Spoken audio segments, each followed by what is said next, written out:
नमस्कार दोस्तों, स्वागत है आपका इस अपने YouTube चैनल में। दोस्तों, संकट के समय वैदिक ब्राह्मणों द्वारा हमें हनुमान चालीसा करने की सलाह दी जाती है। ऐसा माना जाता है कि कलयुग में हनुमान जी सबसे जल्दी प्रसन्न हो जाने वाले जीवंत देवता हैं। जीवन की हर समस्या का समाधान हनुमान चालीसा द्वारा किया जा सकता है। हनुमान चालीसा का पाठ करने से भक्तों के सभी कष्ट दूर हो जाते हैं। दोस्तों, गोस्वामी तुलसीदास द्वारा रचित हनुमान चालीसा वीर हनुमान को प्रसन्न करने के लिए सबसे सरल और शक्तिशाली स्तुति है। उन्होंने हनुमान जी की स्तुति में कई रचनाएं रची, जिनमें हनुमान बाहुक, हनुमान अष्टक और हनुमान चालीसा प्रमुख है। हनुमान चालीसा की रचना के पीछे एक बहुत ही रोचक कहानी है। तो आइए दोस्तों, जानते हैं क्या है ये रोचक कहानी। लेकिन उससे पहले दोस्तों, अगर आपने इस चैनल को अभी तक सब्सक्राइब नहीं किया है तो चैनल को सब्सक्राइब जरूर कर लें, और अगर वीडियो अच्छी लगे तो लाइक करना बिल्कुल भी ना भूलें। ये घटना उस समय की है जब भारत पर मुगल सम्राट अकबर का राज्य था। एक बार सुबह के समय एक महिला ने पूजा से लौटते हुए तुलसीदास जी के चरण स्पर्श किए। तुलसीदास जी ने उसे अखंड सौभाग्यवती होने का आशीर्वाद दिया। आशीर्वाद मिलते ही वह फूट फूट कर रोने लगी और रोते हुए उसने बताया कि मेरे पति का अभी अभी देहांत हो गया है और आप तो राम जी के परम भक्त हैं, आप उन्हें जीवित कर दीजिए।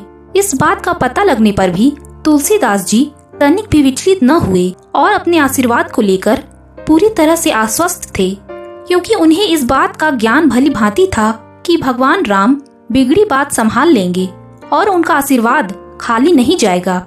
उन्होंने उस स्त्री सहित वहां उपस्थित सभी को राम नाम का जाप करने को कहा। सभी ने ऐसा ही किया और वह मरा हुआ व्यक्ति राम नाम जाप के प्रभाव से जीवित हो उठा। दोस्तों, जब यह बात बादशाह अकबर को पता लगी तो उसने अपने महल में तुलसीदास को बुलाया और भरी सभा में उसकी परीक्षा लेने के लिए उनसे कोई चमत्कार करने को कहा। ये सब सुनकर तुलसीदास जी ने अकबर से बिना डरे कहा कि वो कोई चमत्कारी साधु नहीं है, सिर्फ श्री राम जी के भक्त हैं। अकबर इतना सुनते ही क्रोध में आ गया और उसने उसी समय सिपाहियों से कहकर तुलसीदास जी को लोहे की जंजीरों से बंधवा दिया।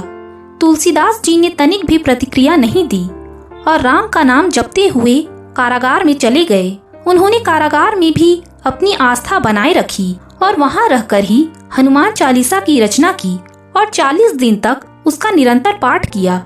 40वें दिन एक चमत्कार हुआ। हजारों बंदरों ने एक साथ अकबर के महल पर हमला बोल दिया। अचानक हुए इस हमले से सब अचंभित हो गए। अकबर एक समझदार बादशाह था, इसलिए उसे कारण समझते देर न लगी और अब उसे भक्ति की महिमा समझ में आ गई।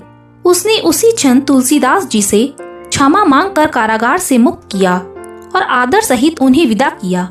इतना ही नहीं, अकबर ने उस दिन के बाद तुलसीदास जी से जीवन भर मित्रता निभाई। दोस्तों, मान्यता है कि हनुमान जी ने तुलसीदास जी को आशीर्वाद दिया था कि जो भक्त कलयुग में श्रद्धा भक्ति से इस पाठ को करेंगे उनके सारे कष्ट दूर हो जाएंगे। तो दोस्तों, हनुमान चालीसा से जुड़ी ये रोचक जानकारी आपको कैसी लगी? कमेंट सेक्शन में जरूर बताइएगा। धन्यवाद।